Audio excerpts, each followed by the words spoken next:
Hello everyone, my name is Ben Bumgarner and today I'll be walking you through my leadership in action story. A big organization that had a big impact on my development as a leader is Regional Youth Leadership.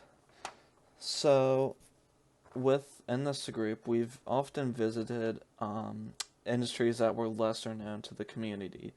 For example, we visited the Aeronaut and we saw invisible jobs per se, such as marketing agents or sales teams and stage managers.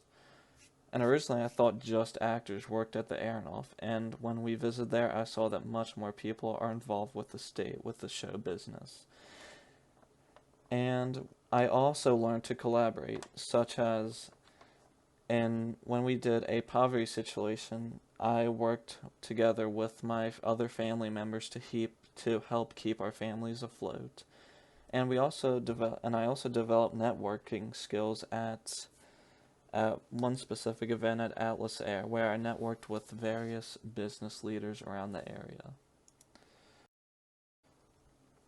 And specifically, my leadership story comes with I led a group of 3 other people in writing the DBQ for my AP US History class.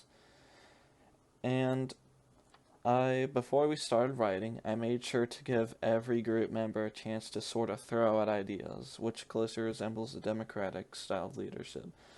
But if I force group members to accept ideas they might not like, they could come to dislike me, which is extremely counterproductive. But if I didn't have any control over group members, which is laissez-faire, they could fight over whose ideas are better and deserve to be in the essay, which is also counterproductive.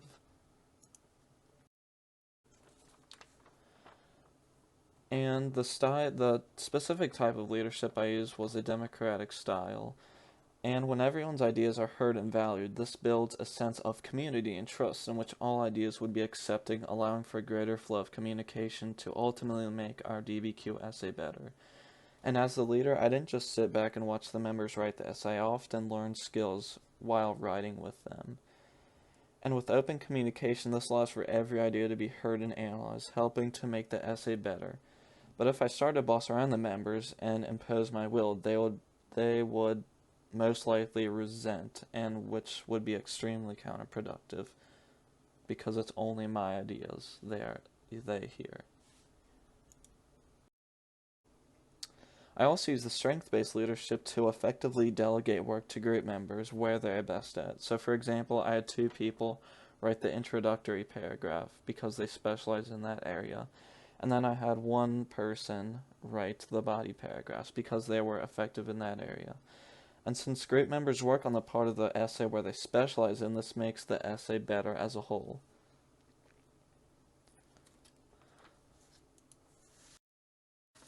And then I also had to deal with some conflict when we wrote the DBQ. Specifically, it was about a political cartoon, but the message was not clear and it was hard to understand.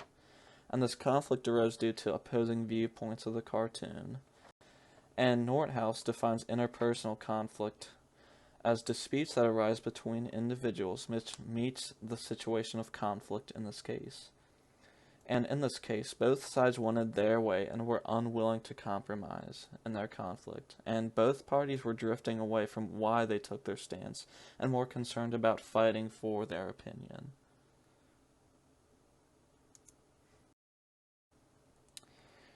And working with both parties and taking their interests into account helped to make a solution that delighted both parties. My first move was to separate interests from positions to reveal why they took their stance. And I took facts and interests from both sides equally to show that I didn't favor one party over the other. And also, through collaboration, I took facts from both sides to create a final interpretation for the cartoon that took facts from all sides into consideration.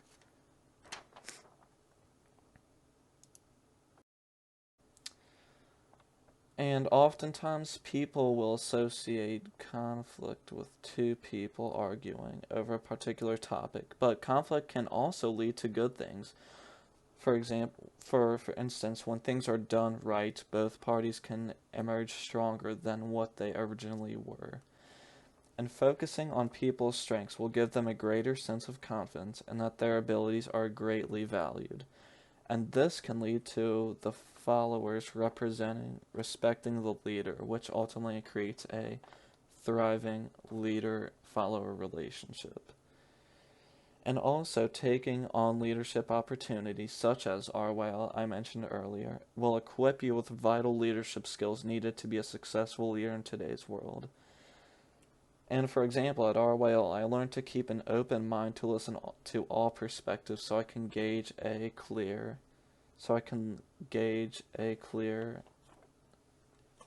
sense of interest from all sides. And this last slide is just my references for quotes I used throughout this presentation. And thank you for watching my presentation, y'all, and have a great day.